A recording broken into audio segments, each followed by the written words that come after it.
All right, y'all. So a quick review of that video by M's Wild World, how Solarpunk could solve capitalism's major greed problem. Here's my honest review. In my description, I also mentioned the necessity for a militia. This is protected by divine laws. This is protected by even constitutional law. All right. Every nation has a militia. Now, when people hear militia, people think that, oh, you have to prep for war. No, no, no, no, no, no, no, no, no, no, no, no, no, no, no. You don't prep for war, because then if you prep for war, you're going to have a war. And the only war you need to have is paintball, airsoft, and combat games, and even sexy battle time. But even that is for the purpose of transmuting energy. Nonetheless, all right, no, this is why spiritual practices are super important, and certain rituals, etc., including sexy battle time. Anyways, so I've talked about this on my. By the way, I've talked about these sexy battle time kind of stuff in my video Scorpio Prime. So look that up. Anyways, you have to learn how to transmute these energies, and learn from the wisdom that nature and nature's medicines provide. So that being said, I want to talk more about the certain aspect that she mentioned, where people think that sometimes when people think about this example, they're thinking in terms of how something has been valued monetarily, or its use. All right, not recognizing, sometimes forgetting that everything has a certain use. Everything that you may want or trade for has a use. Even caring for each other in the community is a use that has a very specific use. That the use is the effort towards self sustainability. Now, if for example, let's say somebody wants there's a shoe, that's an example that's used there, and the other person wants food. All right, well, in a self-sustaining community, everyone has food. You don't have to worry about food, so let's use something else. Someone wants a pre-rolled pre-rolled spliff. Well, in a self-sustaining community, everyone can make their own spliff. So, okay, let me actually use another example. If somebody wants a shoe, and another person wants a table, well, I mean, that doesn't work either, because in the self-sustaining community, anyone can make their own table and even learn how to make their own table, and someone can help someone make their own table. Um, so wait, I mean, hold on, wait, hold on. If that's the case, if someone wants a shoe in a self-sustaining community, anyone can make a shoe.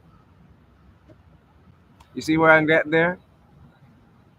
See, that is, people like to do the if this, what do I get that? What do I get here? Some people, when it comes to living self-sustainable, they don't think enough. I remember seeing a video of someone playing a Solarpunk game, and the guy said, "I like convenience. If I want pizza, I want to be able to get the pizza." Well,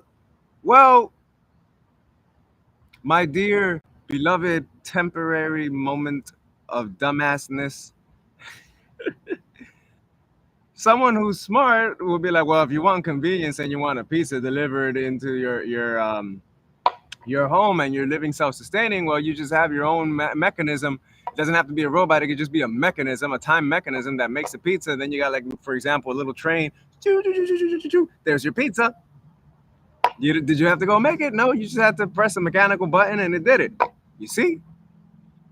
All right. Now let's talk about people. Let's talk about a little bit about the protection side. All right. And of course, in the self-sustaining community, you're plant-based. Okay. You don't kill the animals. You don't eat the animals. The animals are part of the ecosystem of self-sustainability, and they're friends with lots of wisdom too. They teach you that, as a matter of fact, they can teach you how to hone the sacred sexual energy. You just observe how the animals sometimes play with that energy, and they're never like stuck on the lower chakras I have mentioned before. So, anyways, that aside, in a self-sustaining community, you can build anything. Now, one of the other concerns I have seen that some people say is, well, if you have electric cars, that's going to be mining, excessive mining, and overproduction. In a self-sustaining community like the mega project, or anybody in general who's already involved in this. In a self-sustaining community, you don't need to overproduce. You don't need to overmine. You know how to tap into. This is why, some people, when we comprehend what this word solar punk alludes to and points to, it points to a very elevated state of existence, living in harmony with nature. If you're smart, okay, electricity, you learn how to, for example, in my previous videos, I've talked about the TR3B, the anti-gravity, or ionic lift, and how ionic lift works, and how we can just take how ionic lift works, the comprehension of how ionic lift works, and instead of making a vehicle, you are the vehicle. Instead of needing a external battery, you are the battery.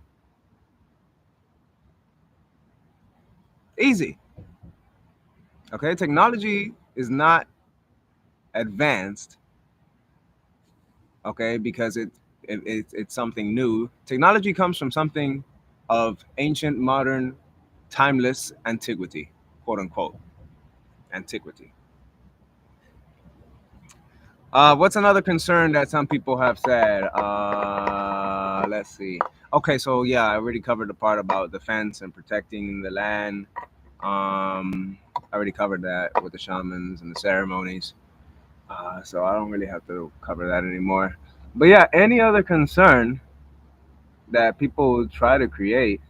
Oh, some people say greed factor. People who think like this and who look towards self-sustainability don't have time for greed. Uh, some people, for example, say, well, what if I want, vehicles? We don't have to worry about vehicles because in a self-sustaining community, you learn how to make your own vehicle. Okay. So literally, this is why the word is self-sustaining, self-efficient. We all individually and collectively become self-efficient. Okay. So Solarpunk is really nothing new. People already live like this. Only some of us are just starting to get back to it. I've been doing this efforts for this mega project for a while, simply because I've bumped into some obstacles that it seems that when I'm putting one foot in front and then another foot still drags behind. But nonetheless, my faith maintains. And, you know, if I reach out to some, for example, my mind is already considering that I've reached out to several people to help me with some projects, but some of those people aren't ready. But that does not mean that I have to. What is that? Anyways, that does not mean that I have to believe or stop moving, and not raise awareness, for example, and also not take the action and not reach out to other communities. All right. So what we do have to comprehend, though, is that there are some of these communities, for some of you communities out there, who are in between the natural sustaining world and commerce, and you worry about the commerce side because you might feel or think that you can't maintain that sustainability or community without the commerce or the paperwork. Well, that's where you reach out to me. That's where you reach out to me. You can reach out to me through the email that's mentioned for the mega project. Okay. I'll even leave it in my description and say let's connect, because that's where it gets into defending. All right, let's connect. That's where we get into defense. Okay, higher echelon forms of defense. So let's connect if you are concerned about that, because you really don't have to be concerned about that, especially with the bioamplification that is coming to light. You really don't have to worry about that, ladies and gentlemen. Okay, because those whom you fear, or those whom are used by the greedy or the maleficent or malevolent, even those people who are used or have been used by those forces, even they're tired of this shit.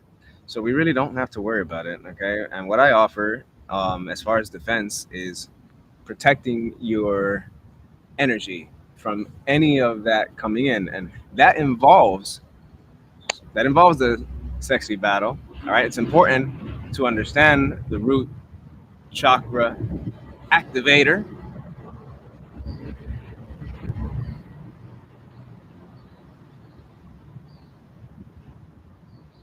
It's important to comprehend the root chakra as an activator. All right. If I had an aura glowing right now, it'd be red, but it'd be also rainbow. All right. Because it's an activator. All right.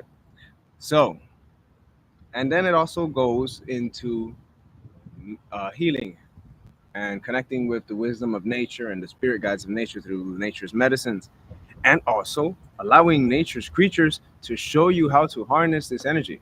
All right. Let yourself be vulnerable. I recommend a lot of people let yourself be vulnerable out in nature. All right.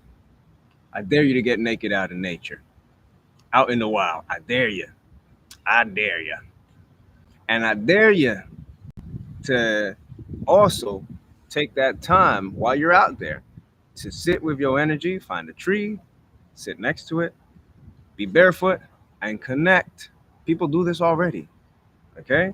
And when other animals come and they start to read your entire energy from root to crown, you'll learn something. You'll learn something. You'll learn something about yourself. You'll learn something about energy, communication, and then with what I know, we can go into transmuting that energy and keeping it elevated so that your mind and your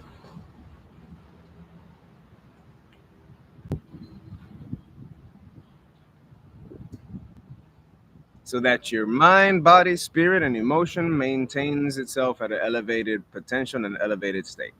Okay? So that is all I have to share. And I hope you guys learn something from it. And that's it, y'all.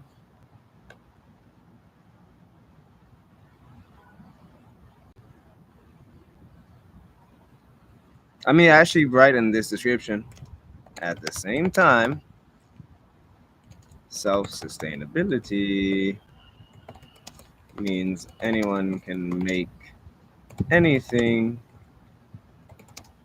and reuse anything to remake into something else, keeping the cycle of self sustainability in harmony